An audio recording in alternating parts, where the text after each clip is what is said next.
the world anywhere. We don't have enough of those guys. This is a really bad problem, because the world around us is built more and more on software. We need people who know how to tell computers what to do. This is a hugely important skill. The need for talent is just unbearable. I'll give an example. The company that we're doing called Volt, we spent 1 year searching for the right iOS engineer. 1 year to find the right person. At the same time, you know, programming is very rewarding. You get to build new things. You get to develop society. From healthcare to business to science to even art. Engineering, coding, programming, whatever you want to call it, is the key. How can we enable more people to seize this opportunity? Well, that's a very good question. Many people have been asking around the world. It's a large problem to tackle, but quite a few, well, many people have tried, but we still don't know what could be or what should be done. To discuss this, we have some amazing people on stage today, and they have really done their part on this field. And apparently they are about to do more, as we might learn soon. To discuss the topic, the Great Coder Challenge, and how to solve it, we'll now welcome 3 impressive people on stage. They are Ilkka Paananen, the CEO of the multi-billion-dollar mobile gaming giant Supercell, a children's book author, Linda Liukas, who teaches children about computers, and education specialist Minna Kivihalme. Please give a warm welcome.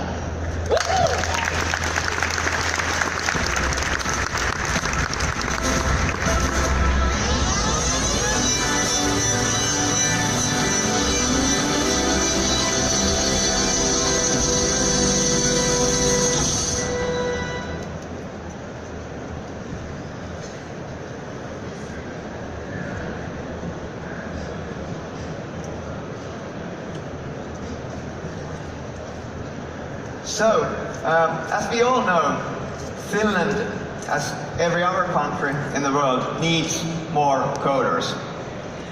And I'm sure all of us here at Slush can certainly feel the pain, so I won't spend much time talking about this particular challenge.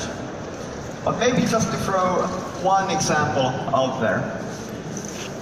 It's been estimated that all of us together here could hire anywhere between 7,000 to 9,000 new coders right now. And this figure is growing by thousands every single year. So it's a big problem, but I do not think it's the biggest problem. I don't think we should only be talking about the quantity of the coders. We should have also a discussion about who is coding for. I think the bigger challenge actually is that we have this very simplistic view about who is coding for. We think that it's for these geeks, these math geniuses who are often boys. And unfortunately, because of this simplistic view, many people who would be amazing coders never even give it a try. To illustrate the size of the problem, try to imagine a world where all the books would be written by males. And not just by males, but a certain type of males. I mean, how many great books would not have ever been written in that type of a world? And that's the world that we're living in if you think about the software industry.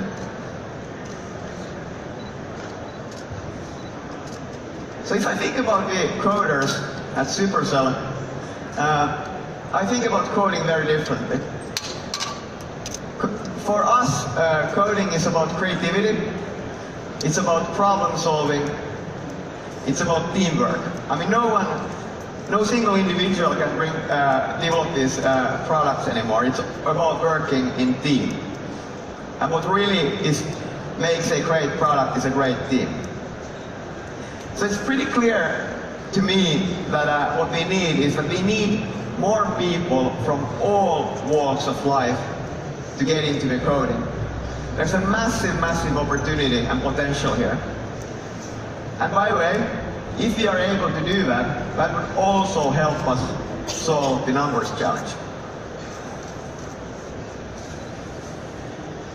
So last year, I heard about this crazy idea on how to solve the challenge. So this photo is from a school in Paris. It's a coding school. It's called 42. It's been founded by a legendary local entrepreneur and philanthropist, Xavier Niel. And what's amazing about this school is that they have no classes, they have no books, and most interestingly, they do not have any teachers. Instead, people and the students, they learn coding by doing these very practical coding assignments together. Instead of learning from teachers, they learn from each other. Also, what's very cool about the school is that it's for everybody. Anyone can get in. You don't need to have a degree. What they have is this online test that measures your problem-solving skills, your logic skills, and your creativity. And if you do well on the online test, and anyone is free to try, then you get invited to the first phase of the school. So this school has been around for a few years, and the metrics are unbelievable. As a starting point, half the people who get in, they have no background whatsoever in coding. They can't code. Despite that, in a few years, 100% of these students get jobs from tech, get coding jobs. And probably what's even more interesting for this audience here at Slush is that 30% of these people become entrepreneurs. Oftentimes, with the people that they met at the school and they worked together on these assignments. It's really hard to describe the school if you haven't visited it, but when I walked in, my sort of own personal first impression was that like, wow, I've never felt energy and passion like this, at least not in a school, for sure. And it actually reminded me a lot about some events that we have here. It reminded me of Slush, it reminded me of Johnson and maybe Assembly that they have here in Helsinki. And certainly didn't feel like a school. And my immediate thought back then was that, man, we just have to bring this concept to Helsinki. And then I started to talk to Xavier about this idea, and he was so supportive and so helpful, and he actually offered all of this, all the software, all the assignments, the curriculum that's behind the school. He offered all of those for us, and actually for free.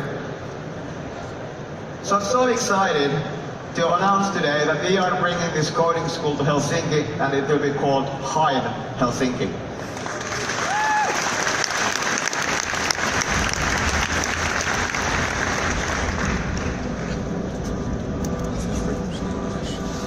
If you love finding patterns,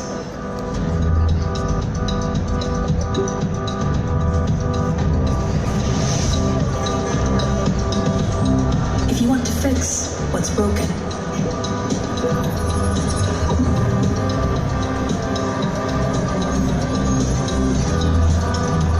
if you're ready to rewrite the world,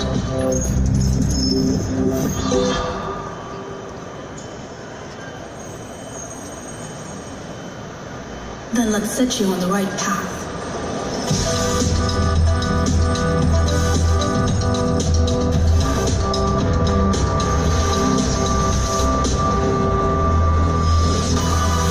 If you know code, if you don't know code yet, if you want a school that's like no other, if you want a future-proof career, if you can dream it, then you can code it. Hive Helsinki, the code school.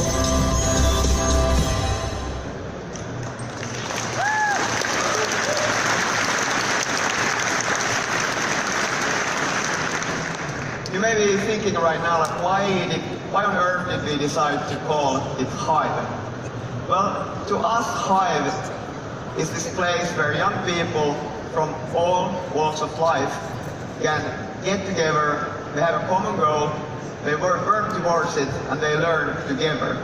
Like, together they form a movement. And it's just a bigger thing than just a school, it's a movement.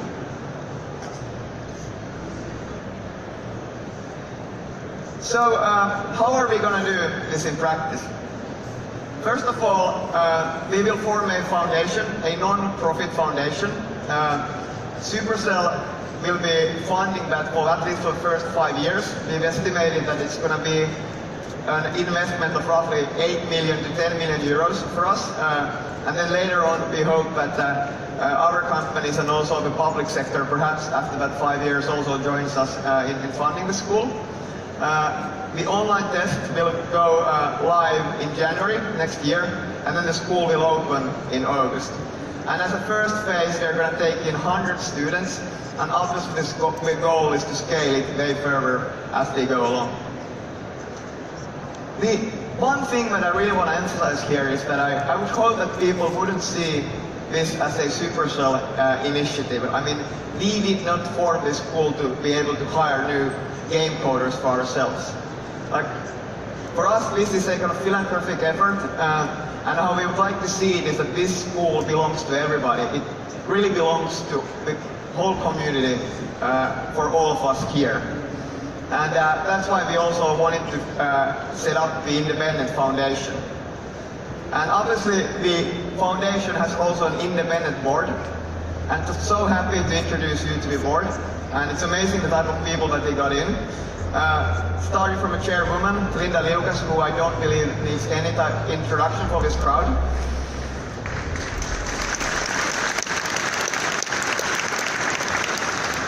We have Jaakko Lehtinen, many of you guys would know him from Aalto University, from MIT, from NVIDIA. We have Drusilla, who's a Supercell representative, bringing in the industry perspective and especially the creative industry perspective, a long-term game development veteran who's done an amazing job in leading this initiative at Supercell. And then finally, we have Petteri Koponen, a serial entrepreneur and investor from Lifeline Ventures, again a very familiar face and name for many of us here. As I said, the school belongs to all of us. And I've been so thankful about the number of people who've been helping us to get the school started.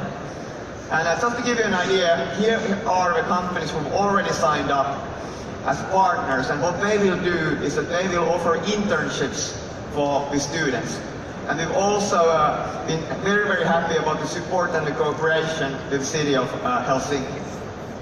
And it's just been so humbling to see the kind of amount of support from all around, from all the people we've talked about this initiative. And to give you an idea about the people who've been helping us and who've been around this, let's look at this quick video. There is a high demand for skilled coders, and this demand is increasing all the time. That's why we must invest in technology and coding education in Finland. Well, first of all, Hive is a proven concept from Paris and the Silicon Valley and other locations already. But why I think it's a particularly good fit for Finland is that we have a grassroots hacking culture that's old and thriving already. Hive is a completely new way of rethinking how education should be done for the coders, for the creatives. And I find it really gratifying to see that it's finally landing in Finland. We need diversity in coding because coding is a tool to create things and to solve problems, and every individual is unique and comes with a unique background, so we need more different kinds of people trying to solve different kinds of problems. I wish Hive will show how computer science can be a magical way of exploring and understanding the world. I think the biggest misconception we have about computer science is that it's about studying the computer, whereas in reality, computer science can be used to solve the big problems in the world, those of energy or education or nutrition or health.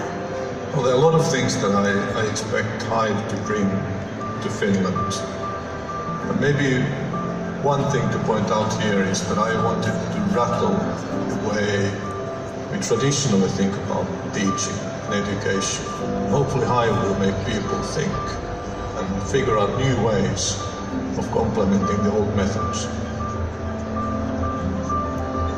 So having a background as a hobbyist and self-taught coder, I think the way Hive operates, it really resonates with me. I've had the privilege of working with incredibly driven people who don't necessarily have the necessary skills from the start, but who have the drive and willingness to do what it takes and work together with others to make big stuff happen. And this is exactly the way Hive operates, and it really feels good. I think this is exactly how things should be done. So I've said this before, but I honestly believe that our community is the strongest when we can set a common goal and then all of us work towards that common goal. And Slush, for example, would be a great example of that. So it doesn't belong to any individual person, it doesn't belong to any individual company, it belongs to everybody. And I really hope that Hive could become like one such thing like that our community owns. And I just want to express huge thank you to all the countless number of people and the companies who have been so helpful in getting this started. And I'd like to propose a big round of applause for all of these people.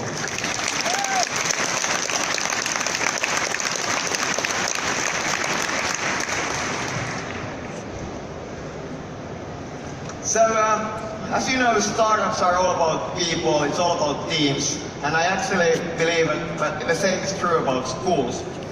And at this point I'd like to invite to the stage two key people behind the school, Linda Liukas, the chairwoman, and Minna Kivihalme, who's the school director.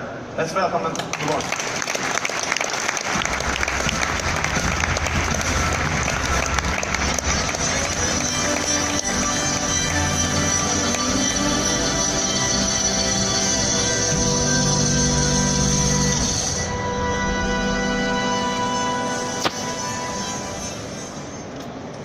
So Minna, let's start from you. So you've had this amazing long career in the field of traditional education. And your previous job was running the computer science department in Haaga-Helia, so you've been actually teaching coding. So I'm curious, what on earth made you take the leap running a school that has no teachers? Aren't you a bit scared? Well, I have had two things in my life, a working career, that I'm very passionate about, and those things are education and coding. So when I first heard about this initiative, it was just before summer, and I had a chance to go into that curriculum and all the stuff that there is in the 42 in France. And the more I read, I got more excited about the idea, and actually I kind of didn't have any other choice than to take this leap of faith and joined this great initiative. But hey, seriously, Minna, the school has no teacher, so I need to ask you this, what is it that you do? Well, as a school director, I think that there's plenty of stuff that I need to do, but the most important thing is for me to be able to create an environment for the students to learn from each other, to support each other, and coach each other. It is actually a typical example of a classical peer-to-peer learning concept. So Linda, as I just said, you don't really need an introduction for this crowd, but you're known for these books that teach kids coding and get into computers, and you've been very vocal and active in getting girls in general to coding. So is Hive a girls' school? No, it's a school for literally everyone. All of the outliers, all of the misfits, all of the people who don't see themselves as computer scientists. And I think the question that kind of got me excited about Hive was the idea that what if Minna Kant was a programmer? What if Armi Ratia was a programmer? What if Tom of Finland was a programmer? So I think Hive is all about finding those people who have a curiosity and creativity to change the world with code. So what do you think about the fact that in Hive people will work on these assignments together? How important is that for you? Well, I think you can't be a very good programmer unless you can work with other people. And we have these misconceptions about computer scientists only working with computers. But there's this really famous saying by a researcher called Edgar Dijkstra who says that computer science has as much to do with computers as astronomy has to do with telescopes. And I think that's what we're trying to show with Hive, that it's about learning to learn and not about learning one specific programming language, but learning like to think. Yeah, that's a great point. If I think about the best game teams that we have at Supercell, and they're all filled with like these proactive doers who, I mean, of course they're great coders, like many of them are, but then also it's about those like team working skills and, you know, getting stuff done as a group. So I'm curious, Linda, like you visited the school in Paris. What did you think of it? So I walked into the school and I feel it's Hogwarts meets the Matrix, and it's full of these like brimming, excited young people from all walks of life, and there's energy everywhere, and there's people working together, not alone on their computers, but actually in teams. And the pedagogy is actually, you'll talk more about that, but it's really hardcore computer science. It's not about like easy peasy things, so they were really concentrating well. And I got a chance to also meet some of the alumni of the school. So Paula was showing me around. She was talking about like her peers in the group and how and what kind of things they ended up doing. And as you mentioned, there were a lot of entrepreneurs, a lot of people who work at big companies, and most importantly, people who came from all around France, from different social, economic, and social demographic situations. They came from all over Europe also, and that's what we also wish to see in Hive. So you've also been an active participant and member of our local sort of tech community and the startup community here. How do you see something like Hive like feeding into our ecosystem? Well, I think it takes a village to start a school, and Finland has, as you mentioned, been so good at starting these ecosystem projects. And yeah, I think Hive will be really beneficial for us to work together, but then also the rest of the world is really anxious and curious to hear about the Finnish tech innovations within the gaming scene, but then also like other things we can offer, for instance, in the field of security. So building the curriculum together. What was your reaction when you kind of saw the kind of number of companies and number of people who kind of wanted to like chip in and help here? I feel like you have a lot of work to do for the next 5 years at least. Probably, yeah. So, Minna, let's talk about from a practical point of view. So how does one get into the school? Can you talk a bit about the process? So if you are between 18 to 30, you can apply. And first you have to pass our online test, which is not easy. I tried it myself and luckily I got in. But you don't need math education to do that, so. That's true. But nevertheless, it is not something that you do just like that. And after you got this online test passed, then we will invite you to the piscine. And now I know that you are wondering, what does that piscine means? Well, it's French and it means swimming pool. And the next question probably is for you guys, what does swimming pool have to do with the coding? Well, it is actually an entrance course. It takes 4 weeks, and during that we can see all those students that are motivated enough, capable enough, and willing enough to get into the school without no teachers. Can you also talk a bit about curriculum? I believe we actually have a photo of it here. So to me, I remember like when first time I saw this curriculum, like it reminds me of an MMO game or RPG game on the game map, but you know, can you talk a bit about this? Yeah, it does look a bit like a board game to me as well, and it is actually like that. You start from the same position, all the students start from the same spot, and then they continue with the same projects at first because those projects are mandatory. But when you go on, then those options sort of spread to you, and you can choose the ways that you want to do your coding studies. And one really cool thing is that the curriculum, we can actually improve it ourselves from Finland. The France, they are very excited to get Finland on board because we have so cool companies here like Supercell, and we could create more projects about the gaming area. And we have, for example, F-Secure, which is a very known company in the security area, and so on. Yeah, actually I should add, there's lots of countries, lots of cities competing to get this school. And one of the reasons why Helsinki got it is the strength of the ecosystem. So again, it's not about any one company, but it's the fact that they have these NVIDIAs and F-Secures and other companies here who can actually contribute to that curriculum. So meaning that they can create more assignments for the students, and of course we'll then give all those assignments for all the other schools around the world as well, which are based on the same concept, so it sort of benefits the whole network. And I think that was one of the biggest reasons why we were able to jump the queue and get in the pole position here. Another example of how important this strong community is. One more question to you. So the other crazy thing apart from the school not having teachers is that you don't also get a degree. What are your thoughts on that? Yes, actually the degree isn't the thing that makes you a good coder. Your knowledge and skill is what makes you a good coder. But of course we do give you a diploma if you want that. And we give you a study transcript of the project that you have accomplished. So in a way it is about the diploma and study transcript. You can prove your capabilities and skills to your employer, future employer, by that. And one more thing that is probably out of interest for you guys is that if those students that want to continue to a traditional system later on, it is possible. It's possible for them to sort of get those degrees faster.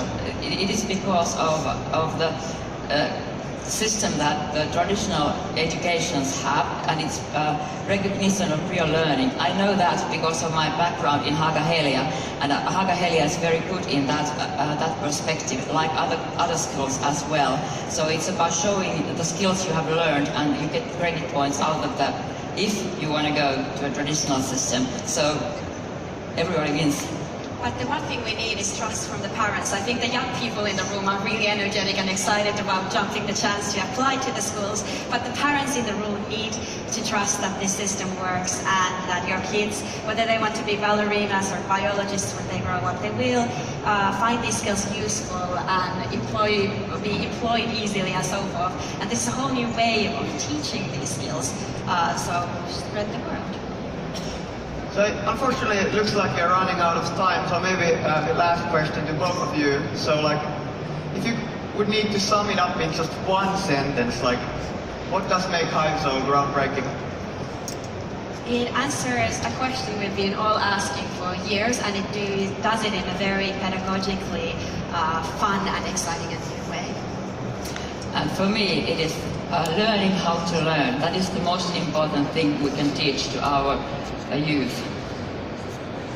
All right, I want to close by asking everyone's help here. So I say the online test will go live in January. The website is open right now. And if you're under 30, you can apply. And if you're over 30, the thing that you can do is that you can spread the word. I mean, let's work together to solve this problem. Let's get more people into coding. Thank you very much.